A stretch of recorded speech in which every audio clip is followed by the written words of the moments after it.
Yo, c'est Migorine, aujourd'hui on se retrouve pour la petite review de Amphibia, saison 3, épisode, c'était 13 du coup il me semble. Ça devait être 13, oui c'est ça. Est-ce qu'il y a un épisode de différence encore une fois. Alors avant de parler du coup de la review, on va faire, alors j'ai deux petites apartés à faire, c'est des micro trucs hein, réellement. Mais du coup, on va en parler. La première, je vais pas faire de timecode pour quand la review démarre, mais par contre la deuxième, je vais en faire parce que du coup c'est un peu plus perso, mais bref. Donc du coup, oui, en fait, la toute première aparté qui est un peu cool, c'est que là j'ai appris récemment en fait que on avait eu des titres en fait pour les épisodes, les 3 derniers épisodes, et enfin les 4 derniers, il me semble en fait d'ailleurs. Et du coup, en fait, oui, en fait, le final de la saison 3, donc la fin de la série en fait, se passera en 3 épisodes en fait. Il y aura 3 parties. Et c'est bien, du coup c'est très très cool, à vrai dire ça n'annonce que du bon. Je connais pas beaucoup de finales de dessins animés qui se terminent en 3 épisodes, enfin il y avait Gravity Falls il me semble, mais c'était pas vraiment 3 parties du même je crois, si je dis pas de conneries. C'était genre le même arc en 3 épisodes. Sinon il y avait genre Avatar le dernier maître de l'air, qui se terminait en 3 épisodes, enfin non c'était 4 épisodes d'ailleurs il me semble. Euh, et c'était... Ah j'ai oublié le nom d'ailleurs, mais bref. La comète là, bref, la comète de Sozine, c'était ça. Et en tout cas c'est cool, voilà, je suis très content. Et ça n'annonce que du bon du coup parce qu'effectivement 3 épisodes et il y a 3 gemmes, ça doit avoir un rapport je pense s'il ferait pas ça au pif. Bon alors ça peut être complètement une coïncidence nulle mais bref. Enfin voilà. Et donc du coup putain oui alors la deuxième aparté je vais mettre un timecode. Euh, en fait ça va faire très nul, je suis désolé mais donc genre en fait, en ce moment, du coup, j'avais fait une review en fait du coup sur l'épisode de The Owl House. C'était Elsewhere and Elsewhere. Donc l'épisode sur euh, le voyage dans le temps là basiquement. Et, ça va faire très nul, je suis désolé, mais du coup j'aurais eu un dislike sur cette vidéo et genre en fait parfois j'ai du mal à comprendre pourquoi je chope des dislikes sur mes vidéos parce que genre c'est à dire que j'ai pas beaucoup d'abonnés, hein, qu'on soit bien clair, hein, et puis je fais pas beaucoup de vues par vidéo, genre là par exemple du coup sur Commander Anne je crois que j'avais genre 100, 120 vues, un truc dans le genre. Euh, Enfin voilà, sur les reviews, tu vois, je fais pas beaucoup de vues. Bon. Alors, et ce que je trouve bizarre, c'est qu'il y a genre S1 S1, je sais même plus combien il y a de vues d'ailleurs sur cette vidéo, il y a genre peut-être 80 vues, gros max. Et ouais, je comprends pas, du coup, il y a eu un dislike, c'est trop bizarre. Il y a plein de vidéos comme ça où genre j'ai des dislikes et je ne comprends pas. C'est trop bizarre. Genre par exemple, j'avais eu pas mal de dislikes, je me souviens, sur ma review Miraculous Ladybug sur l'épisode éphémère. Et je sais pas c'était vraiment dû à quoi réellement. C'était peut-être parce qu'en fait je savais pas que c'était l'épisode 100 de la série, que c'était important ou quoi. Enfin je pense peut-être, je sais pas. Enfin c'est le seul problème que je vois sur la vidéo réellement. Et le fait que genre mes reviews elles soient un peu molles ou quoi et pas spécialement recherchées, mais voilà quoi. Et j'ai un peu le seum, voilà. Mais du coup en tout cas sur la vidéo par exemple Commander Anne il y a eu 2 likes, c'était cool, voilà merci. Mais encore une fois moi je préfère que... En fait je suis quelqu'un qui aime beaucoup enfin, qui préfère du coup les commentaires réellement. Parce que genre par exemple sur Elsewhere and Elsewhere, si ça avait été un commentaire qui m'explique pourquoi j'ai fait de la merde, c'était cool, ça aurait été cool plutôt que de mettre un dislike parce que du coup je vois pas ce que je vois pas où j'ai déconné, tu vois, c'est un peu chiant. Et même les commentaires positifs c'est cool aussi à la place des likes. Je préfère, ça me fait plus plaisir que des likes, mais bref. C'est toujours cool les likes, enfin bref. Voilà, j'ai fini mon aparté nul, on va pouvoir commencer la review sur c'était Mother of Holmes et Grime Student, si tu pas connerie, un truc dans le genre. Grimes Pupil, je vais checker rapidement. Donc c'était ça, c'était Grimes Pupil. Et alors du coup c'était un épisode qui était très spécial parce que du coup je sais même pas de quelle partie je peux parler d'abord. Je pense que je peux parler de Grimes Pupil d'abord, même si c'est la partie qui arrive après parce que j'ai un peu plus de trucs à dire sur Mother of Holmes. Grossièrement dans Grimes Pupil, c'est vraiment ça en gros. Grossièrement. Alors les prémices de l'épisode, grossièrement, c'était il y a la sœur de Grime qui arrive pour voir s'il fusionne les armées en fait parce que la sœur de Grime a une armée plutôt conséquente de crapauds, donc du coup il serait sympa de l'avoir dans les rangs de la résistance. Et la sœur de Grime d'ailleurs qui s'appelle Béatrix si je dis pas de conneries. Et donc du coup le plan du coup c'était d'envoyer Grime et Sprig pour dire hey, regarde les crapauds et les grenouilles ils s'entendent bien donc lol tu viens lol. C'était vraiment le truc de base. Sauf qu'en fait Anne fait remarquer à Sacha que depuis que Sprig a battu Grime en 1v1 à Newtopia, donc dans l'épisode True Colors, ils sont un peu tendus, hein, finalement ça se tient. Enfin, même si Sprig était allé sur Terre entre temps, bref. Et non, c'est rigolo qu'ils en parlent. Du coup, pendant tout l'épisode, ils parlent vraiment de ça. Hein, du coup, du fait que Sprig a battu Grime, et j'ai trouvé ça rigolo parce que c'était plus un combat comique en fait, réellement. Enfin, bref. Et du coup, grossièrement, c'est ça. Donc, après, il y a la sœur qui arrive, elle est pas d'accord, et provoque Sprig en duel, tout en se moquant de Grime du fait qu'il a perdu. Il y a basiquement un petit training montage dans lequel on voit que Sprig et Grime n'arrivent pas à bien s'entendre. Et au final, du coup, il y a Sprig qui fait une bêtise, donc du coup, il rencontre cette espèce d'abeille hyène. Abeille hyène, c'est moche. Et je sais pas ce qu'ils ont avec les abeilles d'ailleurs dans The Owl House et Amphibia, bref. Et voilà, grossièrement, du coup, il se fait attaquer par ces abeilles. Il y a Grime qui vient pour l'aider. Les deux se rendent compte de la force de chaque. Entre eux, quoi. Leur force respective.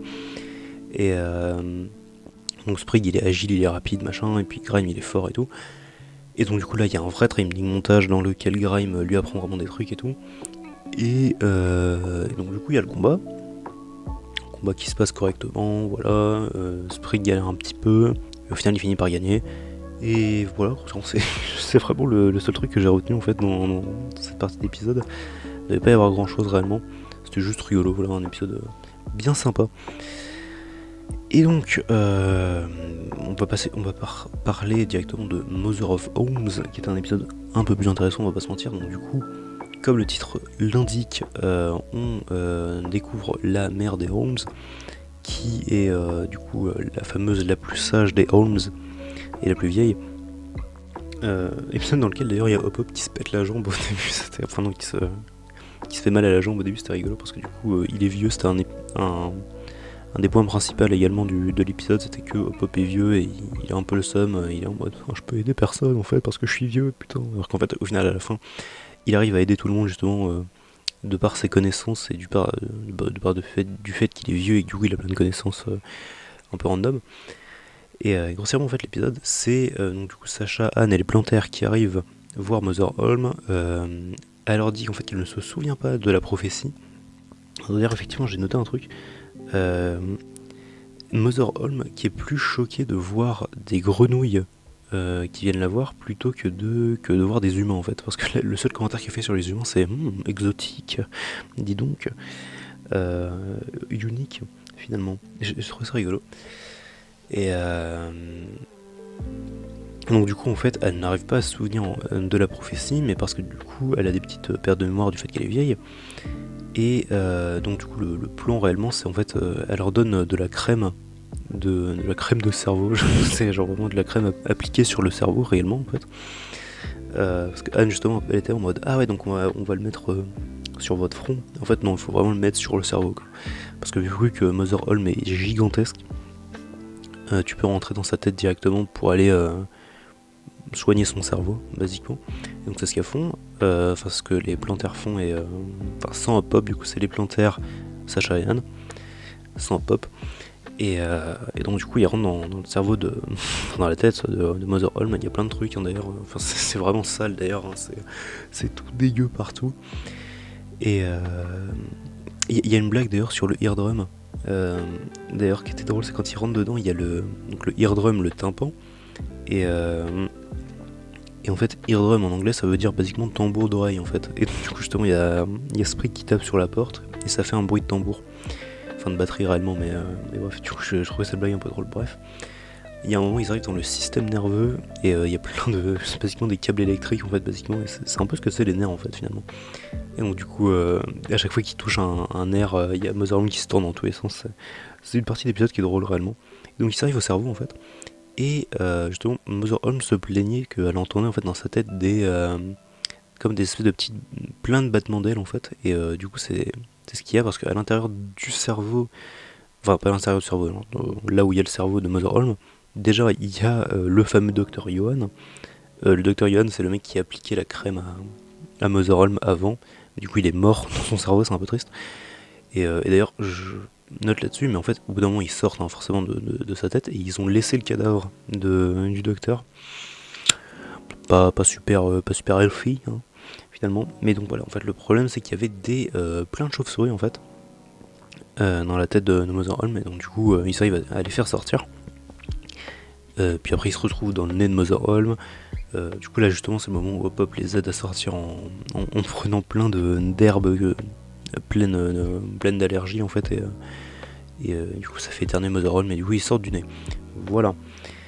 Et il y avait un moment Sachan que je n'ai pas noté parce que je chie pas spécialement Sachan. Je les aime bien toutes les deux, mais je chie pas vraiment, c'est vraiment un style de la main. Mais genre vraiment la main interloquée en fait. C'était adorable réellement. Mais voilà. Encore une fois, je le dis et je le répète, mais Sachan, ça a tellement peu de chances d'arriver que moi je chie pas spécialement, mais vraiment il y a vraiment très peu de chances que ça arrive. Il y a plus de chances que ça arrive Marsan, réellement. Enfin bref, mais s'il y a un chip qui arrive, c'est ce que je veux dire. Mais voilà. Et donc du coup, forcément, après tout ça, là, Motherholm ne se souvient toujours pas de la prophétie, et c'est chiant, et donc du coup, il y a Hop qui dit « Ah mais peut-être que tu l'as noté quelque part ». Et en fait, c'est le cas, du coup elle l'avait noté quelque part. D'ailleurs, ce qui est rigolo, c'est qu'elle ne l'a pas noté en Holm, enfin en langage des Holm, mais elle l'a noté en langage amphibien en fait. Ce qui est drôle parce que du coup, c'est plus compréhensible pour tout le monde en fait si jamais il y avait un problème. En gros, la prophétie dit, je mettrai peut-être un passage de l'épisode si mon anglais pue la merde, c'est le cas, mais bref. Three stars burning bright come from beyond to expel the night. Should they fight or embrace the fall, their choice will determine the fate of all. Grossièrement, ce que ça veut dire, 3 étoiles. Les 3 étoiles, c'est donc les 3 humaines qui brillent. Enfin, 3 étoiles étincelantes réellement, mais qui brillent bright. Bref. Come from beyond to expel the night. Alors qu'est-ce que ça veut dire ça, cette première partie de la phrase? Grossièrement, ça veut dire que merci Sacha et Anne qui viennent de Beyond, donc ça veut dire qui ne viennent pas d'ici, donc ça veut dire qu'elles viennent de la Terre quoi, en fait, hein, du royaume des humains, qui brillent. Le fait qu'ils brillent, c'est-à-dire qu'elles ont un rapport du coup avec les pierres, mais on en reviendra juste après. Ça revient aussi des pouvoirs de la calamité, donc par rapport à Anne, en fait les pouvoirs de Anne.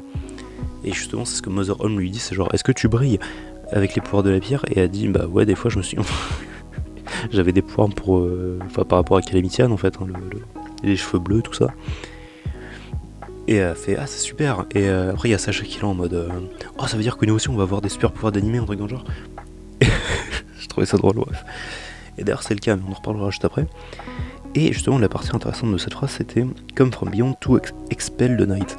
Expel the night c'est pour virer la nuit basiquement. C'est une métaphore avec le fait des étoiles juste avant, qui viennent transpercer la nuit en fait réellement. Mais la nuit qu'est-ce que c'est?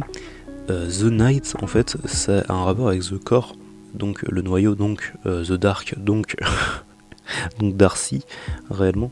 Je me souviens jamais. C'est The Core. Et grossièrement cette espèce de truc. Grossièrement le truc qui contrôle Marcy en ce moment. Voilà.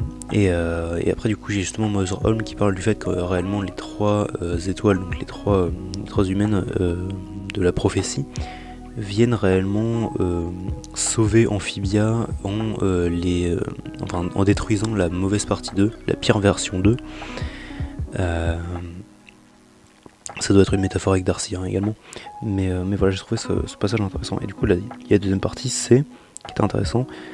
Je vais mettre une virgule d'ailleurs qui sert à rien parce que je vais enlever cette feuille dans pas longtemps, mais bref.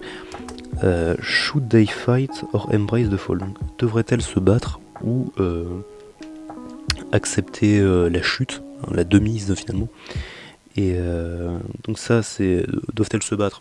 C'est plutôt straightforward quoi, hein, c'est ce que ça veut dire. Par contre, Embrace the Fall, ça a peut-être un rapport encore une fois avec Darcy, hein, le fait qu'elle soit contrôlée. Donc ça va peut-être y avoir un rapport dans les 3 derniers épisodes avec le genre est-ce que Est-ce que Marcy doit se laisser contrôler ou est-ce que Marcy doit se battre pour survivre? J'en sais rien, mais ça va être stylé.